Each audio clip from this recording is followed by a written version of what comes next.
నిన్న పేర్నాని గారు మాట్లాడుతూ గౌరవ పార్లమెంట్ సభ్యులు బాలశౌరి గారి గురించి వారు చేసినటువంటి అనుచిత వ్యాఖ్యలు చాలా హాస్యాస్పదం. ఎందుకంటే దివిసీమ రైతాంగానికి ఆయన దేవుడు. రొయ్యల చెరువులన్నీ కూడా పోయిన తర్వాత బాధపడుతుంటే ఆయన సొంతంగా పొక్లైన ట్రాక్టర్లు ఇచ్చి దివిసీమ మొత్తం కూడా పచ్చటి పంట పొలాలు చేసినటువంటి రైతు బాంధవుడు పార్లమెంట్ సభ్యులు బాలశౌరి గారు. అలాగే భారతదేశంలో 543 మంది పార్లమెంట్ సభ్యులు ఉంటే ఆ పార్లమెంట్ సభ్యుల్లో మొదటి స్థానం, రెండో స్థానం, మూడో స్థానాల్లో మా బాలశౌరి గారే ఉంటారు. ఎందుకంటే ఆయన వర్కరు. అక్కడికక్కడ వెళ్ళి ఆ చిలకల డబ్బాలు కొడతాం ఆయనకు తెలియదు. ఎందుకంటే డబ్బా కబుర్లు చెప్పి ఆ మాటలు ఈ మాటలు చెప్పడం ఆయన తెలియదు. ఆయన తెలిసిందల్లా ఒకటే, అనునిత్యం తన పార్లమెంట్కి వెళ్తాం, ఎక్కడి నుంచి నిధులు తేవాలి, తన పార్లమెంటుని ఏ విధంగా అభివృద్ధి చేయాలనేటటువంటి ఒక కాంక్ష కలిగినటువంటి పార్లమెంట్ సభ్యుడు. మరి ప్రతి చోట కూడా ఇటువంటి పార్లమెంట్ సభ్యుడు మాకు లేడే అని బాధపడుతుంటే నువ్వు మాత్రం ఆయన ఇక్కడ ఎందుకున్నాడా అని నువ్వు రోధిస్తున్నావు. అది చాలా తప్పు. ఎందుకంటే అభివృద్ధి కోసం ఆయన చేసేటటువంటి కార్యక్రమాలకు బందరు ప్రజలు కూడా హర్షించారు. పార్లమెంట్ మొత్తం కూడా ఈ రోజున బ్రహ్మాండంగా అభివృద్ధి జరుగుతుంది. ఇవాళ పోర్టు వచ్చిందంటే మా మహానుభావుడు వల్లే. కేవలం అప్పుడు ఆ రోజు ఇచ్చినటువంటి ఆ డబ్బులు తీసుకొచ్చి జగన్మోహన్ రెడ్డికి అందకుండా తాళం వేశారు కాబట్టి ఆయన మీరు అందరూ అవమానించారు. కానీ దాని యొక్క ప్రతిఫలం వల్ల బందరు పోర్టు పూర్తవుతుంది. దాని అనుసంధానంగా పారిశ్రామిక వాళ్ళన్నీ కూడా వస్తున్నాయి. అలాగే రైల్వే జోన్ ఏర్పాటు అవుతుంది. అలాగే ఎప్పటి నుంచో మనం కలగంటున్నటువంటి మరి కోస్తా లింక్ కూడా వచ్చి మచిలీపట్నం ఒక సెంట్రల్ జోన్గా అయ్యేటటువంటి కార్యక్రమానికి శ్రీకారం చుట్టినటువంటి వ్యక్తి బాలశౌరి గారు. మీరు ఆయన మీద చేసేటటువంటి వ్యాఖ్యలు ప్రజలందరూ కూడా చూస్తున్నారు. ఇకపోతే 2029లో అందరూ ఇక పారిపోవటమే, ఈ దేశం వదిలే, రాష్ట్రాలు వదిలే అని చెప్పి అంటున్నారు.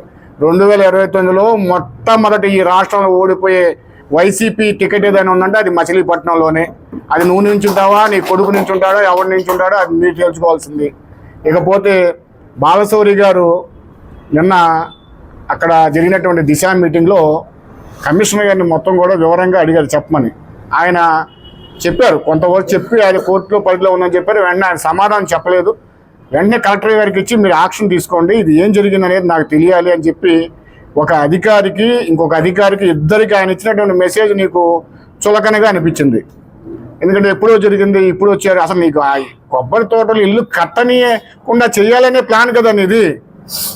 ఏదైతే సంధి కుదుస్తుందో అనుకుంటే దానికి ఏదో రకంగా మధ్యలో మీరు ఆజ్ఞం పోస్తున్నారు. ఖచ్చితంగా ఏదేమైనప్పటికీ అక్కడ ఉన్నటువంటి సమస్య మా జనసేన కుటుంబ సభ్యులది. అటుపక్కన జనసేన కుటుంబమే, ఇటుపక్కన జనసేన కుటుంబమే. కూటమిలో ఎటువంటి ఇబ్బంది లేకోకుండా ఖచ్చితంగా ఆ వాళ్ళకి ఇందాడ మా అన్న రామకృష్ణ గారు చెప్పినట్టుగా బ్రహ్మాండమైనటువంటి ఇల్లు బాలశౌరి గారు కట్టించి ఇస్తారు. అందులో ఎటువంటి సందేహం లేదు.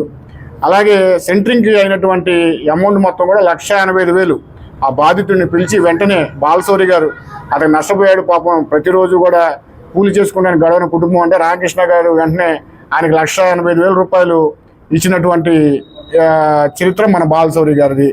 బాలశౌరి గారు అభివృద్ధి కోసం చేసేటటువంటి పనులు మీకు నచ్చక ఆయనకి చిన్న వాళ్ళతో మీరు రాళ్ళు వేయటం మొదలెట్టారు. కానీ ఏమైంది వాళ్ళ, ఎక్కడున్నారు మీరు? ఇప్పటికీ కూడా మీకు జ్ఞానం రాలా.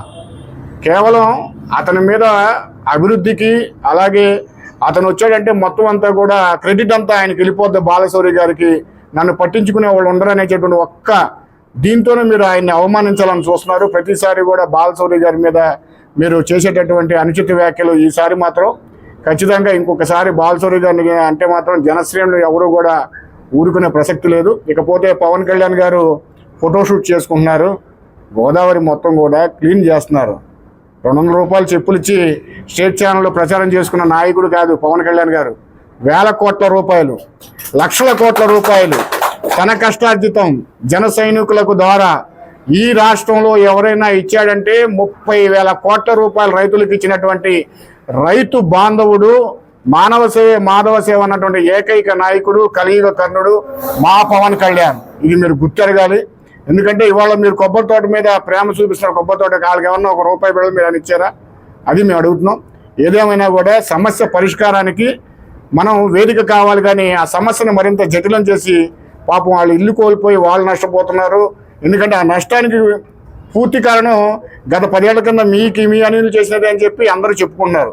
వాళ్ళ బందరు ప్రజలందరికీ తెలుసు అది ఎక్కడి నుంచి సమస్య మొదలైంది అనేది పూర్తి వివరణగా అందరికీ తెలిసిందే. మరి ఇటువంటి కార్యక్రమాలకు మీరు స్వస్తి పలకాలని చెప్పి మరొకసారి 2029లో ఈ మచిలీపట్నంలో మొట్టమొదటి ఓడిపోయే వైసీపీ పార్టీ అని చెప్పి సభాముఖంగా మీడియా ముఖంగా మరి తెలియజేసుకుంటూ మరొకసారి ఏది ఏమైనా బాలశౌరి గారి మీద మాత్రం మీ అనుచిత వ్యాఖ్యలు చేయడాన్ని మేము తూర్పారబడుతూ మిమ్మల్ని ఇటువంటి విషయాలు మరొకసారి మాట్లాడితే జనశ్రేణులందరూ కూడా మీ మీద ఆందోళన వ్యక్తం చేశారని చెప్పి తెలియజేసుకుంటూ సెలవు తీసుకుంటున్నాం.